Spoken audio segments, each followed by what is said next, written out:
Currently, we're in Chapter 2, and we're going to start by learning basic coding skills. And to do this, we're going to look at one of the programs that comes along with the book. It should have been downloaded last week when you worked on Chapter 1. I need you to open that program. It's called test underscore scores dot py, and we're going to go over this program. The book goes over it. Also, I go in a little more detail than the book,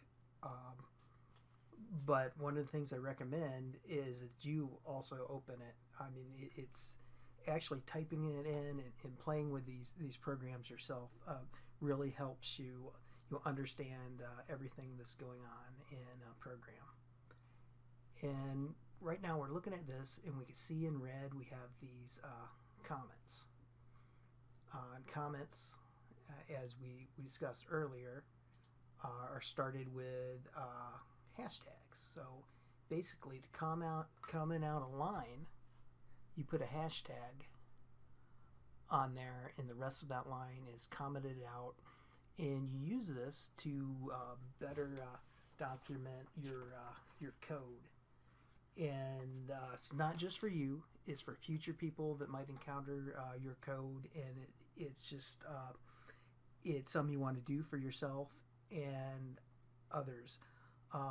In the business world, a lot of companies have very stringent rules about various comments and where to put them, and it's for good reason, because without comments it's really hard to see what you did in the past, whether it's you looking in it 3 years down the road, or whether it's a new person that's looking at it. Maybe you left the company and a new person now has your position, and they're in charge of pulling in data with Python for graphs or whatever you guys are working on at your particular company.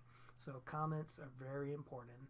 I want to talk about a special comment that you notice, and it really doesn't come into play in Windows, or if you're using bringing anything up in idle, but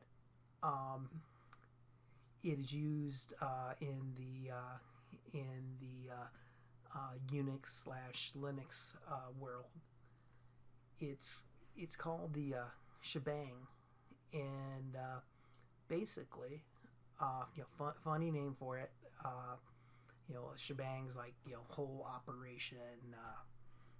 So and so's in charge of this whole shebang type thing. And what it does, special comment with you hit the pound sign and exclamation point, and then you direct Python to where to go. And you can see this one by default is Python 3.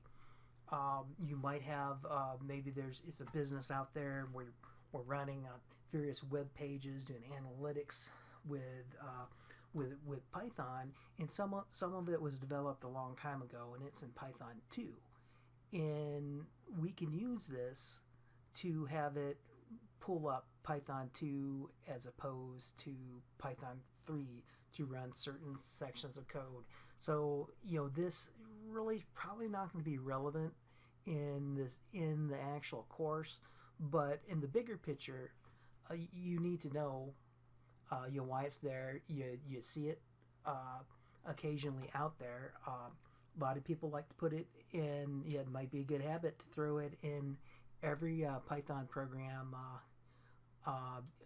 you make. Just drop it at the top, and that would ensure that if we're going off to maybe another platform to run it on, that everything runs smoothly. And a lot of times people might not be running from the actual idle. They may be running it from the command line, and this is just going to ensure on operating systems that need to be told which Python to use, where to go. So that can be important to at least know what it is, know how to use it if you have to use it in the future.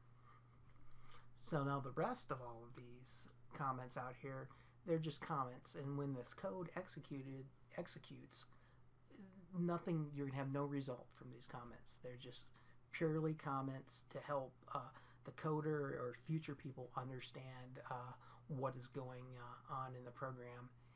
And before I get into going over the other parts of this and what it's actually doing, let's just run it.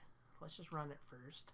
So we click run up here or hit F5, and they want a test score, and we're just going to add in a test score, or they want another one. Okay, and another one.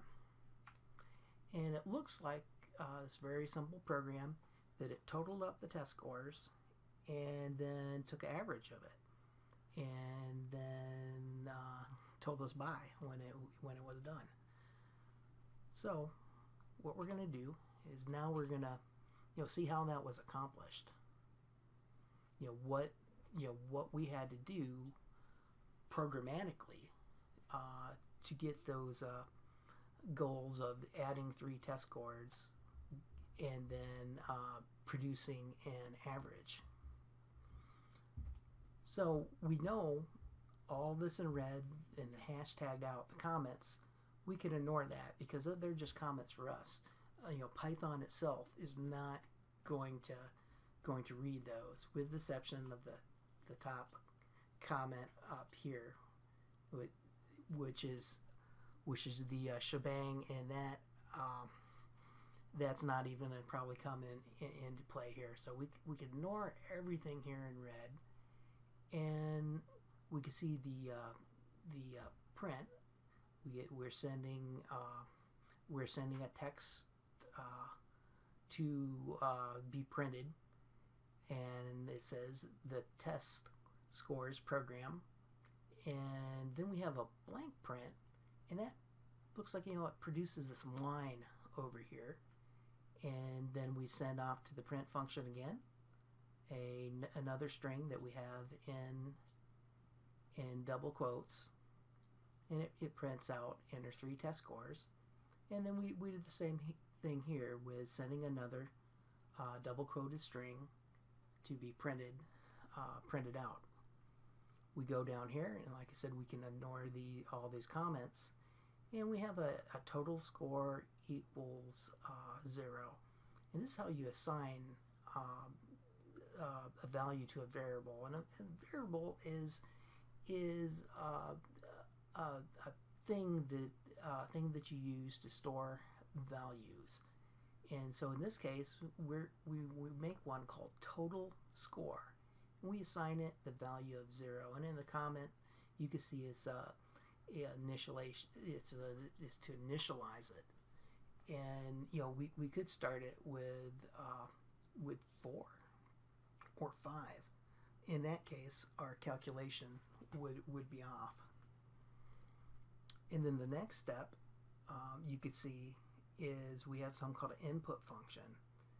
And in this case, the input function is taking an input. And what it does, it lets you send some text string over there to kind of help out, say what you're going to enter.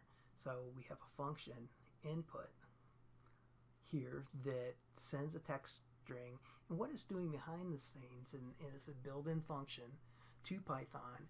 Input is grabbing input from the user, and it takes that 7 that we enter, and it does something with it. It does whatever we tell it to do with it. And in this case, around that input that we're taking in, we have another function. We have an int, which is saying, it's the integer function. It's saying, hey, I want to change this to an integer. Because I type in 7, initially it comes in as a character, and Python really doesn't know whether whether it is an integer or not, and it sees it as kind of a character value, and this is just to know, put to integers to let Python know, hey, we're dealing with math, we're dealing with a number, and I'm going to want you to add or subtract or do some sort of operation with this number. And in this case, after we're inputting the first one, you see we have our total scores again, and we're using the assignment addition assignment statement. So basically this operation says, okay, I want to assign something and I want to add it. So we have the plus equal sign operator. And then we do the same thing again and then again. There are more other operators we can use. Like if for whatever reason we wanted to subtract that third score, if we do that, the program would change. And when you enter your third and final score, it will subtract that. You can also multiply.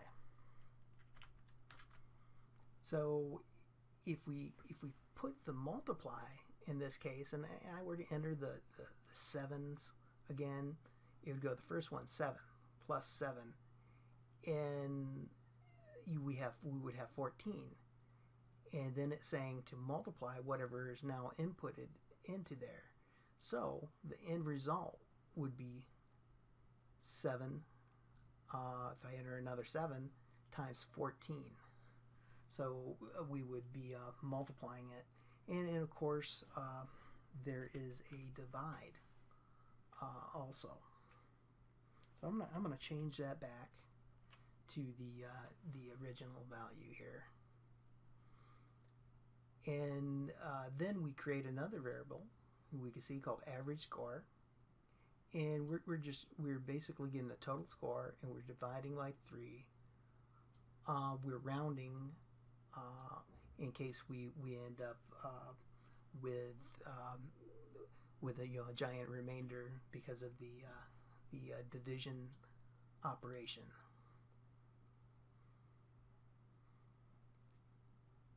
And then at the end, we're doing another print,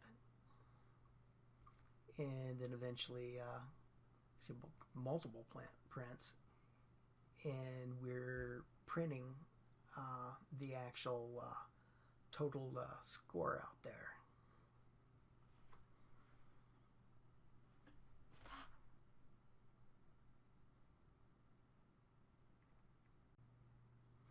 Now, one of the things you may have noticed about the prints at the end, there's a little bit of what appears to be funniness in it. Right before average scores, you see this /n. And what this is a string literal, and there are a few of them. /n is by far the one you're going to use the most, and it just tells it when you're printing a string in Python to go to the next line. There's also a /t, which would produce a tab, so it would move it over a tab. So there's all these kind of like line control literals in Python that you can add. Now, I want to make some changes to give you kind of some examples here. So let's suppose we were to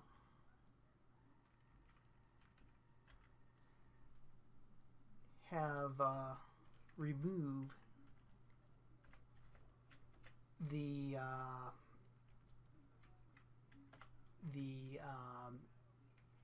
int integer function. We're going to remove that function and see what would happen.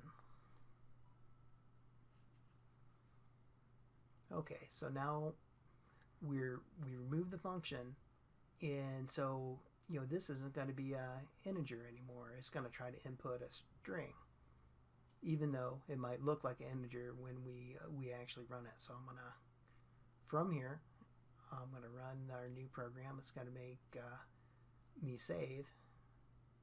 It's going to go enter test score. We put a 7. Oh, we have a crash. So what happens? The operator plus equals that's adding, going to try to add what's currently in total score to the new input is going to fail, because we're going to try to push treat a character like an integer, and that's not the case. This is definitely an integer. We currently have 0 in there, and we're trying to add a character string in there.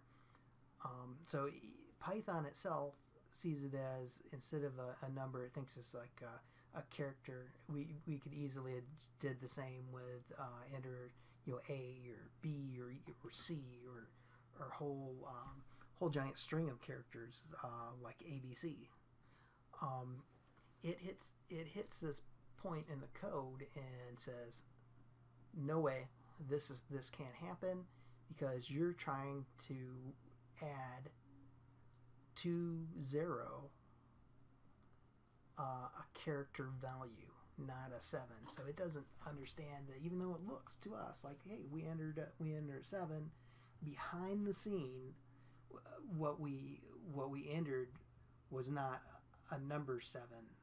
It was a character 7, a character string, which could also be alphanumeric.